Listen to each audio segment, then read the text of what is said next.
And Sahu గారు కూడా I think కామ్గా కూల్గా హ్యాండిల్ చేశారు అని మెగాస్టార్ చెప్పడం అనేది బిగ్గెస్ట్ అచీవ్మెంట్ అది. కానీ అదే మళ్ళీ ఏంటంటే ఇంత పెద్ద భారీ చిత్రం చేస్తూ కామ్గా కూల్గా ఉండడం కూడా పెద్ద విషయమే డెఫినెట్గా. అది ఎలా మేనేజ్ చేస్తారో మరి మీరేమన్నా చెప్పాలి మాకు. లేదండి, నాకు అంత తొందరగా ఏది అంత కోపం రాదు, చాలా టైం తీసుకుంటాను. అంటే మాకు చెప్తున్నారా లేకపోతే మేము ఇంటర్నల్గా కూడా కనుక్కుంటాం? కనుక్కోండి, పర్లేదు, ఎవరైనా అదే చెప్తారు. అంతేనా? Okay okay.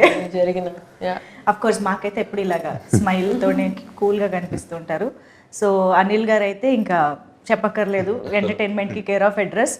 కానీ మెగాస్టార్తో అనిల్ రావిపూడి గారు కలుస్తున్నారు అన్న మూమెంట్, ఇది టాక్ వచ్చినప్పటి నుంచి కూడా మాలో ఎక్సైట్మెంట్ పెరుగుతూనే వచ్చింది. ఎందుకంటే వి ఆల్ లవ్ చిరంజీవి గారు ఇన్ ఎంటర్టైన్మెంట్ స్పేస్.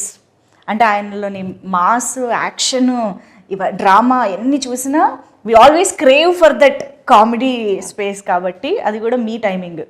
సో మీరు అసలు రాసేటప్పుడు కానీ కథ అనుకున్నప్పుడు కానీ you definitely want to make it most of it కదా.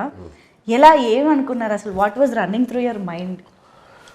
అంటే అదే మీరు అన్నట్టు ఫ్యామిలీ ఎంటర్టైనర్, ఫ్యామిలీ స్పేస్లో ఆయన ఈ మధ్యకాలంలో చేయలేదు. ముందు దాంట్లో ఒక కథ రాయాలి. అండ్ చిరంజీవి గారు కామెడీ ఫుల్ ఫ్లెడ్జ్డ్ ఎంటర్టైనర్స్లో చేస్తే ఎలా ఉంటుందో ఆల్రెడీ ప్రూవ్డ్ బ్లాక్ బస్టర్స్ అన్ని చాలా పెద్ద పెద్ద హిట్లు అయ్యాయి. బట్ ఆయన కంబ్యాక్ తర్వాత అంత ఫుల్ సినిమా ఆయన చేయలే. సో నాకు అవకాశం వస్తే బాగుండేది, నేను ఎప్పటి నుంచి ఎదురు చూస్తున్నాను.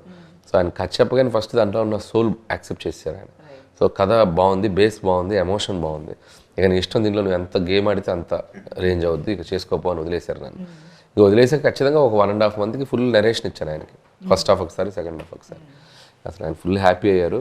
అక్కడి నుంచి 8 నెలలు ఏం జరిగిందో, ఎలా గడిచిపోయిందో అసలు అదొక రైడ్, పిక్నిక్ లాగా ఆయనతో ఒక ఎన్నో వండర్ఫుల్ ఎక్స్పీరియన్సెస్, మెమరీస్, ఆయనతో కూర్చొని ముచ్చట్లు. ఎక్కువ రోజులు చేసుకుని ఉండొచ్చు కదా, ఎక్కువ రోజులు సార్తో ట్రావెల్ చేయడానికి.